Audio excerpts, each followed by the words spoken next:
Okay, is that okay for you? Right.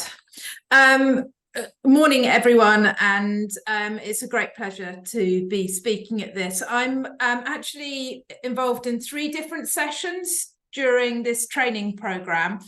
And today I want to do the very general viewpoint, but on the last day, I'm very much going to come back to some of these issues and talk about how this influences the build back of Ukraine. So some of this will be... Nicola, I'm sorry. Can you make pause? Because it can be difficult for our interpreter to translate everything. Okay, I'll stop here now, yeah. Thank you. Доброго дня. Я дуже рада вітати вас. Я буду представляти 3 секції в даній тренувальній програмі. Сьогодні я представлю вам таку дещо вступну лекцію, а потім ми з вами повернемось до тих питань, які були розглянуті тут, щоб розглянути їх дещо уважніше. I'm going to refer to the sustainable management of resources as natural capital.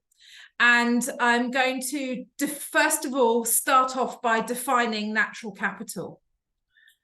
Я хотіла би звернутися до сталого керування ресурсами в розрізі про природній капітал. І дати визначення, що ж таке природній капітал.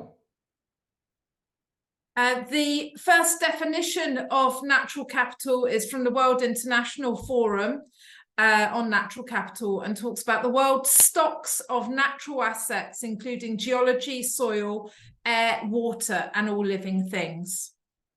За визначенням Всесвітнього міжнародного форуму природного капіталу, природний капітал – це світові запаси природних ресурсів, або, як їх ще називають, природні активи, що включають геологію, ґрунт, повітря, воду та все живе. And the important part of natural capital is it sustains all life, but I think this could become an interesting instrument for helping fund the rebuild of Ukraine. Важливою частиною природнього капіталу є ті послуги, які він надає людям, і як він робить їх життя можливим. So we define it as well further to the services, which are called ecosystem services, which make human life possible. Отже, природній капітал надає людям широкий спектр послуг, які ми називаємо екосистемними послугами, що роблять життя людей можливим. And the obvious things we think about are the food we eat, the water we drink, plants that we use for fuel, for fiber, for building materials. Це речі, які ми зазвичай використовуємо. Вода для пиття, їжа, рослинний матеріал, який ми використовуємо для палива, як будівний матеріал. And many of the services that our landscape and resources offer are much greater than just the food we eat.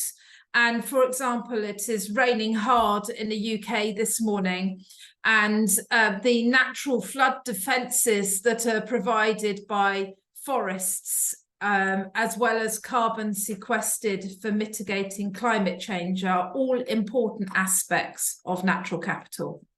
Також важливими аспектами природнього капіталу є ті послуги, які він надає нам. Наприклад, сьогодні в Великобританії дуже іде сильний дощ, а природний капітал надає нам захист від затоплення, а також мільйони тонн вуглецю, які зберігаються в торфяниках і інших ґрунтах.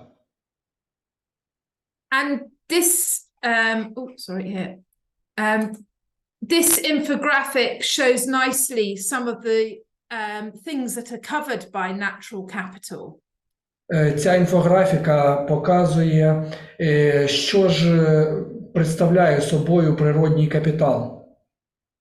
So the stocks are things like the species, the diversity that we have on our planet and the communities that live there, whether that's fungal communities, bacteria, up to humans and other organisms involved. Отже, природні запаси – це і біологічні види, якими населена Земля, і спільноти, включаючи спільноти грибів, бактерій, і закінчуючи спільнотами людей. And these systems work together to form our landscapes, ecosystems, and consist of soil, air, and water. Ці всі фактори формують ландшафти і екосистеми, в яких ми живемо, а також ґрунти, а також впливають на запаси води і повітря. Of course, these have been under attack, and we know that natural capital has been collateral damage or deliberate damage of the war in your country. І, як ми знаємо, всі ці природні ресурси зазнають впливу від війни в вашій країні. And the services that these provide, such as pollination, biomass, nutrient, water purification, have all been impacted. А також всі послуги, які надає природний капітал, теж зазнають впливу. Це послуги і опилення сільськогосподарських культур, і сама біомаса, і забезпечення ланцюгів харчування і очищення води. And so I'm going to focus this talk primarily on air and water, as my colleague Felicity will be focusing on soil and looking at some of the challenges we're facing with these resources. Я хотіла сфокусувати свою увагу на воді і повітрі, так як моя колега Феліція буде сфокусована на ґрунтах. Я освітлю ті проблеми, з якими стикаються вода та повітря. And I want us to think of how agriculture influences natural capital. Я хотіла б, щоб ви подумали, як сільське господарство впливає на природній капітал. Just to focus on how important this is, DEFRA, which is in the UK, our Department of Environment, Food and Rural Affairs, have provided a framework to try and value natural capital. Значить, Департамент Сполученого Королівства з питань довкілля, продовольства та сільського господарства визначив структуру природного капіталу, яка приведена в таблиці.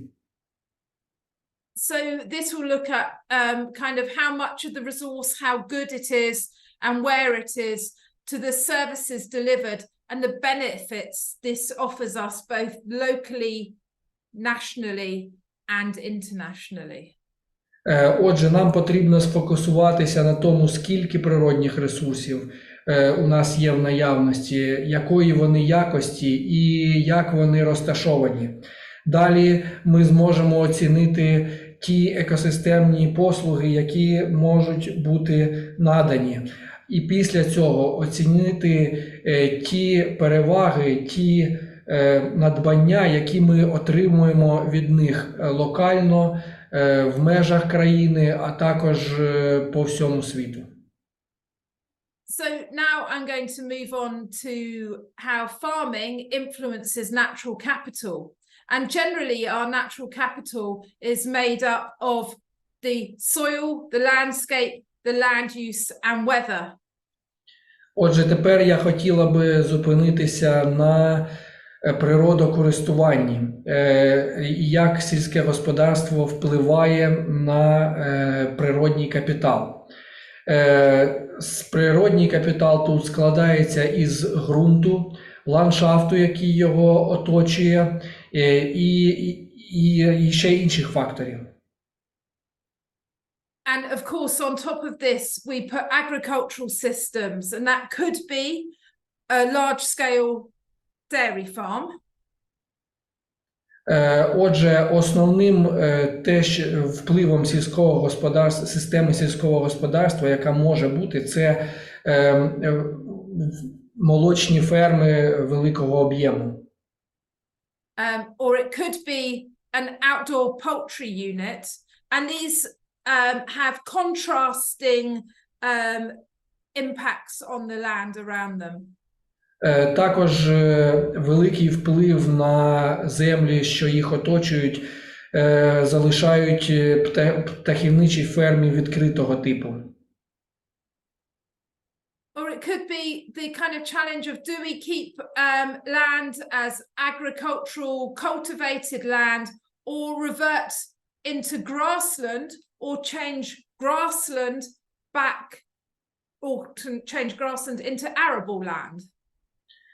Також досить суттєвим питанням є перетворення ґрунтів на пасовища, мається на увазі сільськогосподарської землі, на пасовища, і пасовищ знову в ту орну землю, яку ми використовували.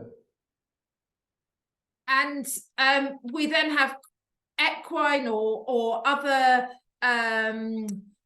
touristic opportunities for land, and now energy majorly competing for land resources. Також ми можемо сфокусуватися на тому, як туризм впливає на землі, і як енергетика також змагається за землересурси. As well as an increasing global population and challenges of urbanization, and you will have the rebuilding of damaged cities, towns and cities. Також ми звернемо увагу на зростання глобального населення, а також виклики, які кидає нам урбанізація. І також, що нам потрібно буде зробити для відновлення пошкоджених міст. On top of this, we have pollution issues, and as you are all aware, and the focus of this course, the impacts of war and assessing that on agricultural land. Перш за все, ми сконцентруємось на забрудненні і в першу чергу на впливі війни, що впливає на сільськогосподарські землі. So now, as we talk about agriculture for natural capital, we need to appreciate that agriculture is part of the problem of climate change, but also part of the solution. Також, розглядаючи вплив сільського господарства, треба зазначити, що сільське господарство є частиною того процесу, який впливає на зміну клімату, а також вона є частиною рішення того, яке може бути для запобігання змінам в кліматі. In agriculture, we are primarily involved in the topsoil. We will mention the subsoil as we go through, and the production of plants. В першу чергу в сільському господарстві ми маємо справу з орним шаром ґрунту, і ми також маємо на увазі підґрунтя, яке ми використовуємо для виробництва рослин. And what is interesting is how agricultural systems can influence the flux of carbon dioxide plus other greenhouse gases into the atmosphere, and what we can do to improve farming systems to make agriculture less damaging and hopefully sequester carbon. Також цікавим є вплив сільського господарства на обмін вуглекислим газом та іншими парниковими газами. І що можна зробити для того, щоб зробити сільське господарство менш шкідливим і менш впливовим на кругооберт цих парникових газів і викидів їх в атмосферу. The ideal soil, generally, unless it's your very black mineral soils, contain water, air, and organic matter. Ідеальний ґрунт, і це стосується вашого дуже плодородного ґрунту, складається з повітря, води та органічних речовин.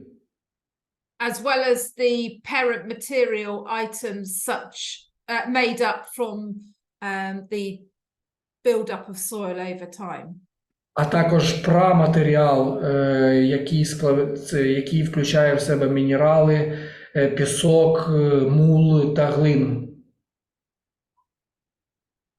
But we're facing many challenges, and in your country, the byproducts of war, but also the increasing demand for food, due in part to population increase globally.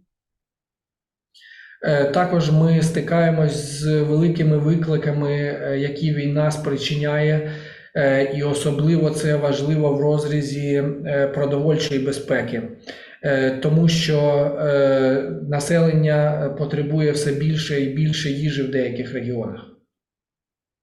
And our agricultural systems have been causing environmental degradation through leachate of nutrients and gaseous losses, as well as other polluting consequences of farming. Так, і при цьому сільське господарство все більше збільшує вплив на природне середовище шляхом забруднення та обробки ґрунту. So this, coupled with climate change, often resulting in global warming and water shortages, mean that we need to manage our natural capital very carefully. На додавання ще зміни клімату, глобальне потепління та нестача водних ресурсів може зробити керування дає необхідність дуже чіткого керування природнім капіталом. So we are seeing atmospheric concentrations of CO2 rise, which has some positive implications for agriculture. Ми бачимо, що кількість діоксиду вуглецю зростає, але це має деякі позитивні фактори для сільського господарства. As we know that enriching CO2 in a plant growing environment can enhance photosynthesis. Так як ми знаємо, що збільшення СО2 в оточуючому середовищі, в якому зростають тварини, може збільшити кількість фотосинтезу. But unfortunately, these CO2 emissions are also responsible for global warming and linked to human emissions. And therefore, we need to try and find sustainable farming systems. Але, на жаль, ці викиди СО2 сприяють глобальному потеплінню, і тому нам потрібно знайти більш сталі системи розвитку фермерства. So the main emission sources from agriculture are nitrous oxide, not in volume, but in its intensity as a greenhouse gas. Основними викидами з ферм є викиди оксиду азоту не в кількості, а в його впливі як парникового газу. Then CO2 emissions and methane emissions from livestock also are important emissions from agriculture.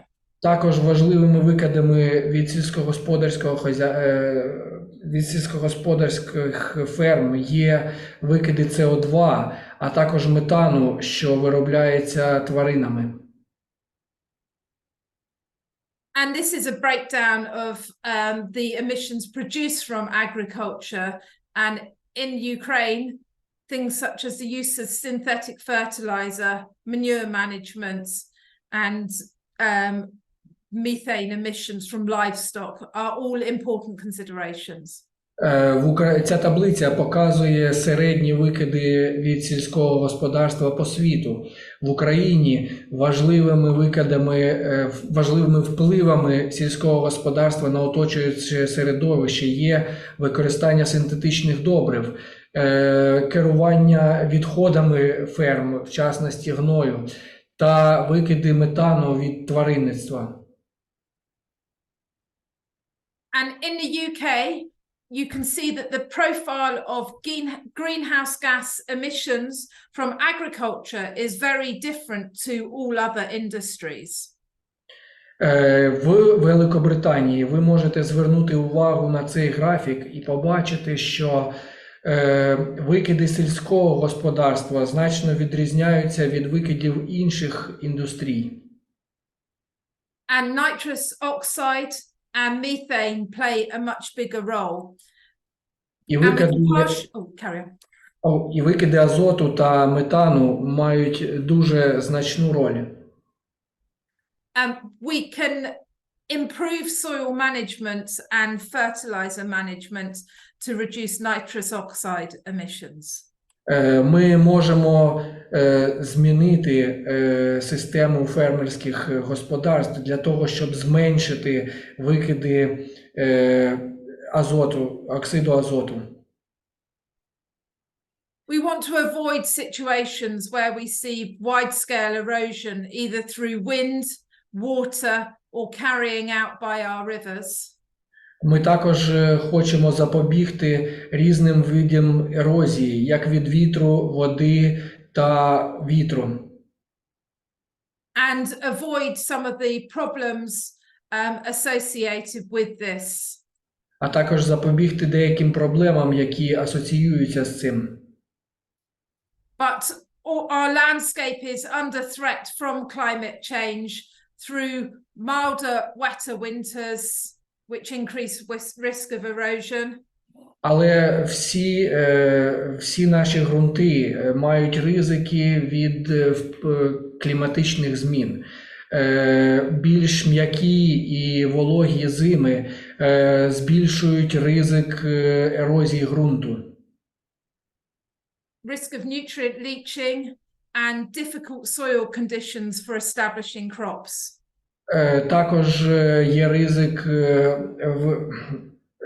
зменшення поживних властивостей ґрунтів, а також це несе загрози вирощуванню рослинам. And then we have the risks of hotter, drier summers, increasing drought and making autumn crop establishment difficult due to lack of soil moisture.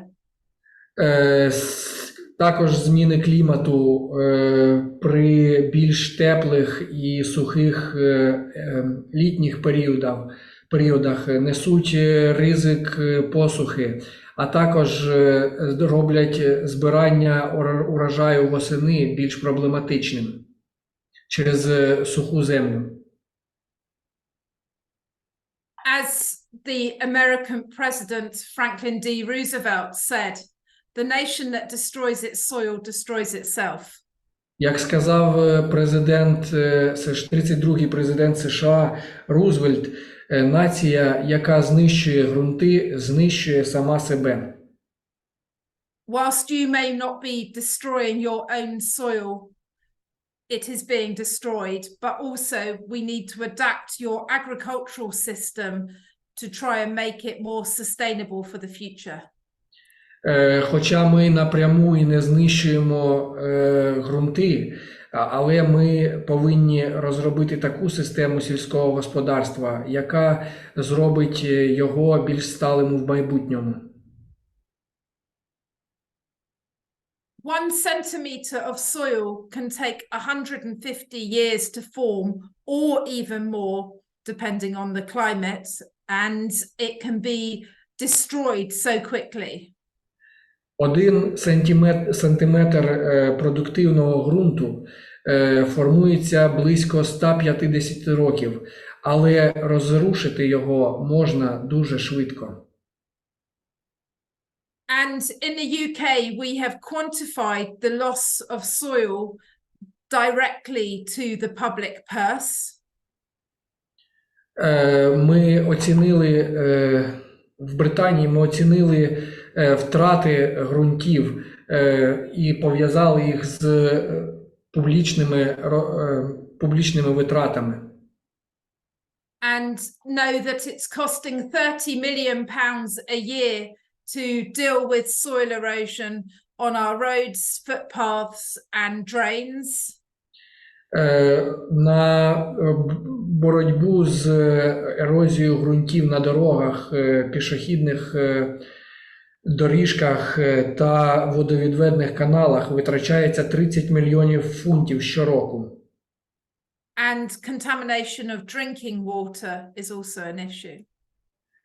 Також проблемою є забруднення питної води. And all of these costs are rising year on year as climate change becomes more evident.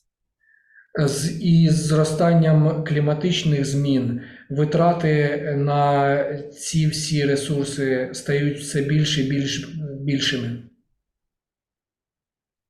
But there are agricultural practices that we can adopt to increase carbon sequestration, which generally results in reduced risks of erosion and soil damage.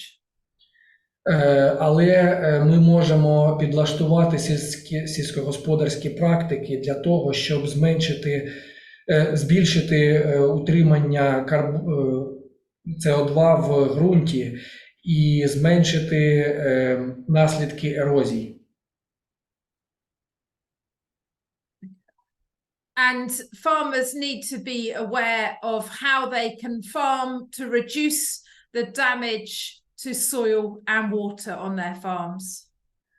Фермери повинні знати, як вони можуть зменшити ризики на своїх фермах, обробляючи землю. I'm now going to move directly into water in agriculture. І тепер я хотіла б перейти прямо до використання води в сільському господарстві. Water is an essential cycle in life, and we all appreciate our daily need for water. Вода є найважливішою речовиною в нашому житті, і ми всі повинні цінити ту потребу в воді, яка у нас є. But in agriculture, we can use water in different ways, from hydroponic systems, which are considered the most water efficient methods. В сільському господарстві ми можемо використовувати воду по-різному. Так, використання гідропонних систем є найбільш ефективним методом вирощування. To wide-scale irrigation, which can result in a lot of evaporative loss. В порівнянні з широкомасштабним поливом, який може призвести до великих втрат через випаровування. We need to think about the whole landscape in terms of water conservation and build a sustainable water system which helps nature, reduces soil erosion. Ми повинні розробити систему водокористування, яка допоможе природі зменшити ерозію ґрунту. And we need to think about all the different groups who have access to water and their right for that water. І ми повинні подумати про ті групи, які повинні мати доступ до води і які мають на це право. And wetlands must be remembered as an important habitat for biodiversity. Частини земель, які скриті під водою або заболочені місцевості, є важливою для тваринного світу і для біорізноманіття. This infographic by the World Bank expresses the importance of water to many people on our planet. Ця інфографіка, надана Світовим банком, показує важливість води для багатьох людей на нашій планеті.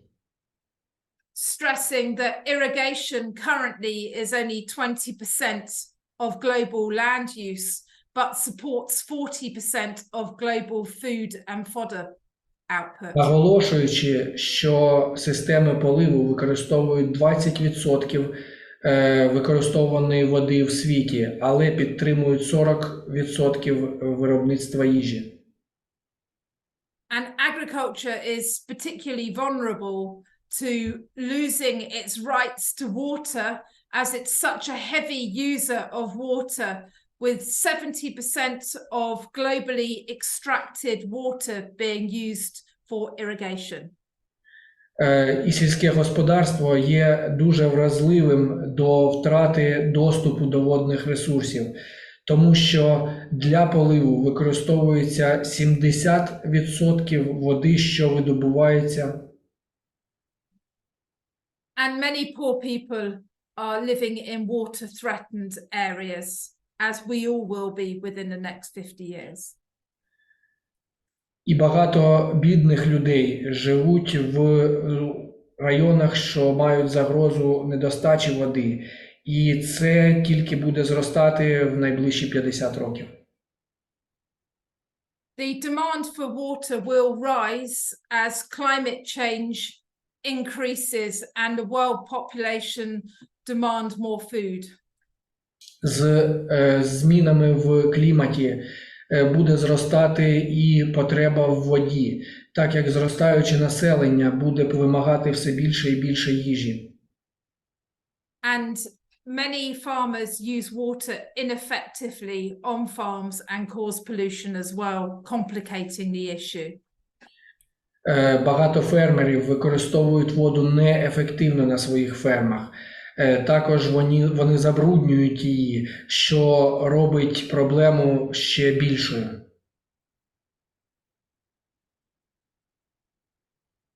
But water is not just the direct amount we have in front of us in the water we drink. There's much more water embedded in food, and we need to appreciate what crops are water hungry, as this may influence our future consumption patterns globally. Ми не повинні розглядати воду як тільки кількість води, що ми використовуємо, як тільки ту воду, що ми п'ємо. Дуже багато води вкладено в виробництво їжі, і тому ми повинні враховувати ті культури, які є основними використовувачами води, і розраховувати майбутнє виробництво їжі відповідно до цього. Just to show you the dramatic impact that increasing populations and agriculture can have on water within a region, we're going to look at some pictures of the Pearl River estuary in China. Щоб показати вам вплив зростаючого населення та вплив збільшення сільського господарства, хотілося б звернути вашу увагу на картинку зони Pearl River в південному Китаї. In 1973, the area was densely vegetated and only small amounts of water were abstracted from the Pearl River. В 1973 році територія мала багато рослинності, і з цієї річки видобувалося небагато води. But quickly, demand for water has risen, driving water tables lower within the region. Але дуже швидко потреба в воді зростала, і це зробило водну площину в регіоні дуже низькою. This has affected soil health and organic matters within the region. Це вплинуло на здоров'я ґрунтів та також на вміст органічної речовини в регіоні. And then when it rains hard, now this area is very vulnerable to flooding and millions of people suffering the consequence of this. І зараз під час великих дощів ця територія дуже страждає від підтоплень, і мільйони людей страждають від наслідків цих підтоплень.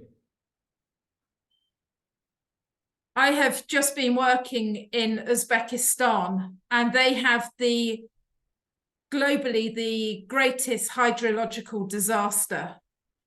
Я нещодавно працювала в Узбекистані, який стикнувся з найбільшою глобальною гідрологічною катастрофою. The shrinking of the aerial sea over the last 60 years has completely changed the environment. Висихання Аральського моря в останні 60 років змінило ландшафт до невпізнаваності. And that's predominantly caused by agriculture. І це, вперше за все, було викликано сільським господарством. The region where water is available has been intensively cropped for cotton production. Вода використовувалась інтенсивно для вирощування хлопку. And the extraction of water and inefficient water use, as seen in the young fields of cotton being irrigated here, have resulted in less water flowing back to the aerial sea.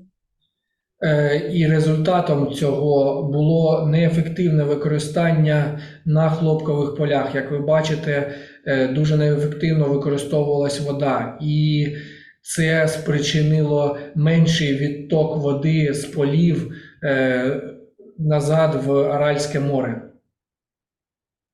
This has resulted in the sea becoming a desert, and this previously navigatable water leaving ships stranded. Це, як результат, море висохло, перетворившись на пустелю, з кораблями, які раніше ходили по морю, тепер стоячими в піску. The farmers continue to grow cotton as they have little choice of any other crops to grow as the land is now saline. Але фермери продовжили вирощувати хлопок, тому що в них було дуже мало вибору для вирощування інших культур на такому ґрунті. And we cannot afford for more places in the world to suffer a similar fate. Ми не можемо дозволити іншим місцям на планеті повторити судьбу Аральського моря. I think this is nicely expressed by this diagram showing the heel print of just how much water it takes to make a pair of jeans and a t-shirt. Ця інфографіка показує вам, скільки води насправді ви використовуєте для того, щоб лише попрати джинси або футболку. But common crops that we grow both in the UK and Ukraine, such as wheat, also have a high water footprint. Але ті культури, які ми вирощуємо в Україні, такі як пшениця, також мають велику потребу у воді. And we need to work to reduce this footprint and produce crops using less synthetic nitrogen to ensure the future sustainability of our cropping systems. Але ми маємо зменшити використання води, також як і забезпечити менше використання штучних добрив для того, щоб зробити сільське господарство майбутнього сталим. This graph simplistically represents the intensity of water use within some of our food products. Ця інфографіка спрощено показує використання води при виробництві різних харчових продуктів, які ми використовуємо. But we need to think where water comes from, because there are different forms of water. Але нам треба думати, звідки ми беремо воду, тому що є різні системи постачання води. Green water is acceptable and but still should be used efficiently. Зелена вода, так звана природня вода, вона повинна використовуватись ефективно і її можна використовувати. And that is provided by rainfall. Вона забезпечується дощами, це дощова вода. Whereas blue water is from irrigation and is likely to be subject to far greater scrutiny in the future. Але голуба вода – це вода, що використовується в іригаційних системах, і насправді доступ до неї буде дуже ускладнений в майбутньому. And grey water is a big problem area, often used to dilute pollution, and much of that pollution can often be caused by agriculture as well. Сіра вода – це вода, яка вже використана, і вона є причиною забруднення. І це забруднення, на жаль, часто є забрудненням від сільського господарства. If we look at the global picture, we can see that Ukraine is one of the countries which has a high total water footprint, like the UK, making us very vulnerable to future water challenges.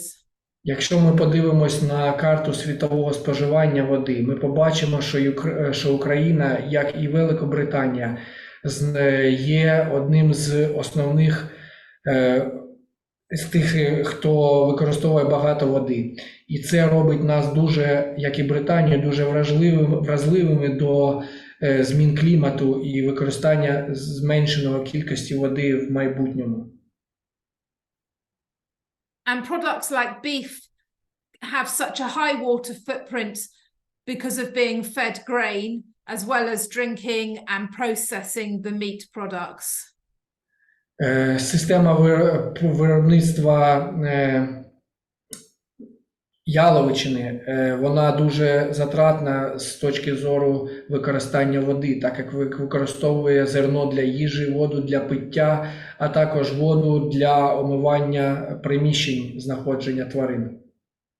This does not mean that we should not produce beef.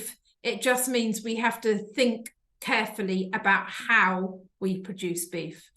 Це не означає, що ми не повинні вирощувати яловичину, використовувати яловичину. Ми повинні подумати, як ми її виробляємо. And we need to think about preserving water in our farming systems. Нам також треба слід подумати про зберігання води на наших фермах. And use technology to ensure that our irrigation is managed as effectively as possible. І бути впевненими, що наші іригаційні системи використовуються настільки ефективно, наскільки це можливо. As you can see, you are on the cusp between the worst water usage in the world and a kind of medium situation, which still makes you vulnerable. Як ви можете побачити на цьому слайді, найбільше використання води – це в Азії, В Європі використовується середня кількість води, але це все ще робить нас залежними. But the good news is that Ukraine's water withdrawals have been reducing over the last few years. Хорошою новиною є те, що видобуток води в Україні зменшується в останні роки. And as I said, Ukraine is one of the most vulnerable zones to water shortage. Як вже сказала, Україна залишається однією з найвразливих територій по зменшенню водопостачання. I now want to talk about air and some of the challenges of air pollution. Зараз я хотіла б поговорити про повітря і деякі виклики, які дає нам забруднення повітря. Which is often known as the silent killer because we don't realize it's happening to us, but can lead to cancers, heart disease and strokes. Забруднення повітря називають ще тихим вбивцею, тому що ми не помічаємо ефекту, який воно є нам, але воно веде до інсультів, захворювань серцево-судинної системи, а також розвитку ракових захворювань. Thankfully, we live in a region of the world with some better air quality. На щастя, ми живемо в регіоні з одним з найліпших показників якості повітря в світі. But there are big global pressures to improve air quality issues related to agriculture. Але існує дуже великий тиск на те, щоб зменшити вплив сільського господарства на забруднення повітря. And in the Netherlands here, we can see the trajectory of reducing emissions with the highest reduction caused by careful handling of years. Як ми подивимось на графік, зможемо побачити, як Голландія зменшила викиди в повітря з плином часу шляхом ефективного керування відходами фермерського господарства, і в тому числі і тваринними відходами. But as I mentioned, nitrous oxide is a massive problem in global agriculture, and agriculture is the main emitter of nitrous oxide. Як я вже згадувала, оксид азоту є великою проблемою по забрудненню повітря, і сільське господарство є одним з найбільших виробників цього виду азоту. Air pollution can affect plant growth, and different pollutants cause injury to plants in different ways. Забруднення повітря може вплинути на зростання рослин, і різні забруднювачі по-різному впливають на зростання рослин. Some of them impact the fragile environments, whereas others impact all of plant growth. Деякі з них впливають лише на ті частини, які схильні до цього, в той час як інші впливають на повний процес зростання рослин. Causing foliar injury and sometimes disrupting plant metabolic pathways. Вони викликають враження рослин, а також викликають порушення метаболічних процесів в рослинах. I now want to think about soil, air and water together as natural capital, because these factors of agriculture are highly related. Зараз я хотіла б, щоб ви подумали про ґрунт, воду та повітря як пов'язану систему, тому що всі ці фактори в сільському господарстві дуже сильно пов'язані. The management practices we implement as farmers influence the soil health, which in turn go on to influence air and water quality and crop productivity. Ті технології, які ми використовуємо в сільському господарстві, і вони впливають на здоров'я ґрунту, і яке в свою чергу впливає на повітря, на якість води і на ту якість сільськогосподарської продукції, яку ми маємо на виході. And all these factors of soil biology, soil physics, and soil chemistry all link together to influence the soil organic matter, which Felicity will discuss in the next session. Всі ці фактори здоров'я ґрунту впливають на і хімічні, і фізичні, і біологічні фактори, що знаходяться в ґрунті. Всі вони впливають на продуктивність його, і Феліція розгляне з вами їх протягом наступної секції. Everyone paints a challenging picture for the future of food production. Кожен з нас малює дуже складну картину для майбутнього виробництва їжі.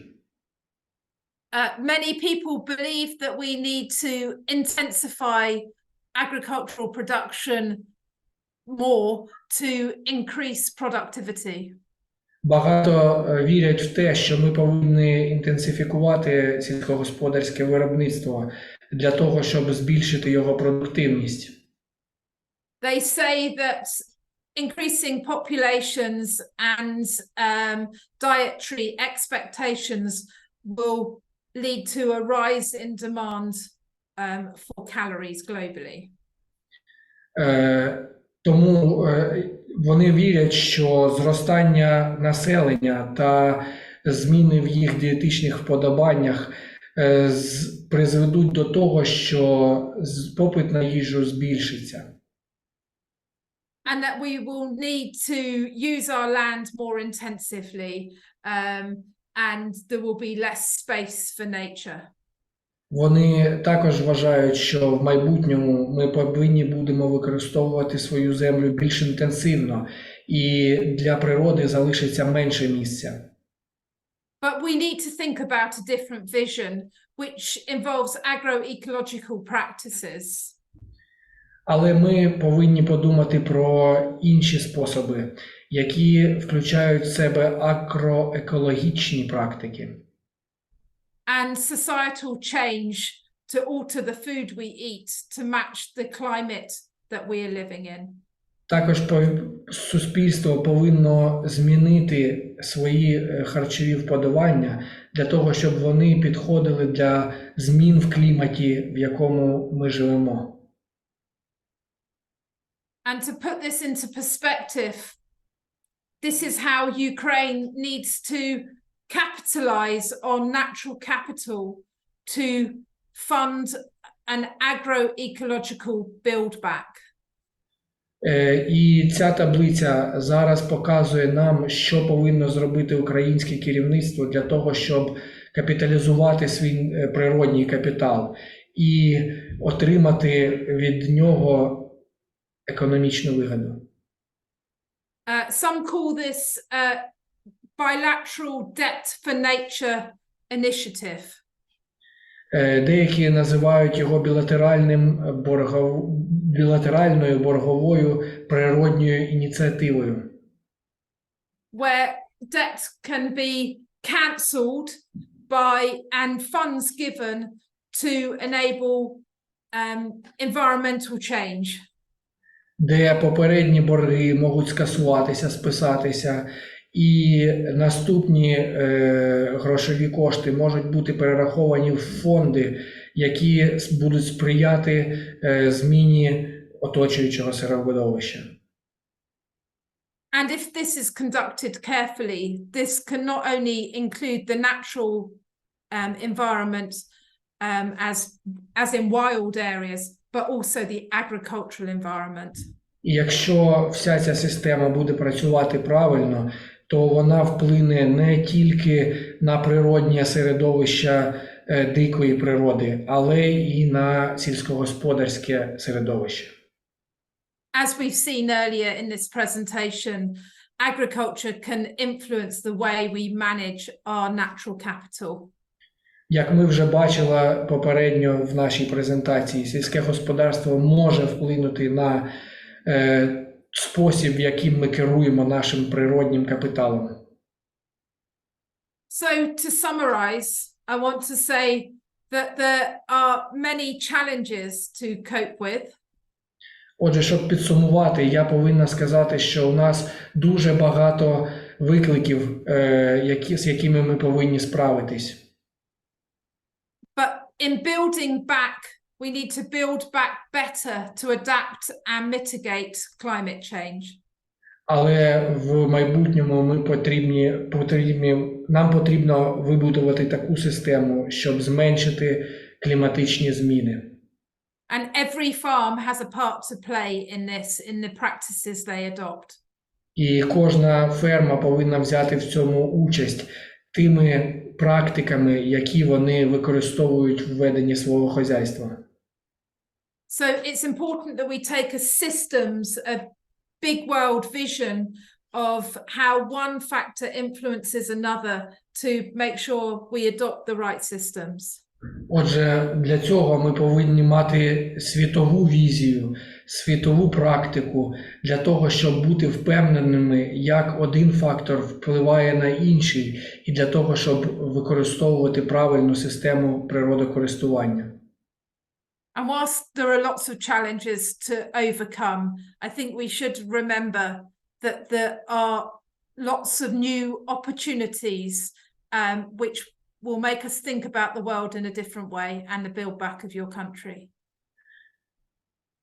Але ті труднощі, які стають нам на заваді, вони дають нам і можливості, які дають можливість подумати про ту країну, в якій ми живемо, і що треба зробити для неї корисного.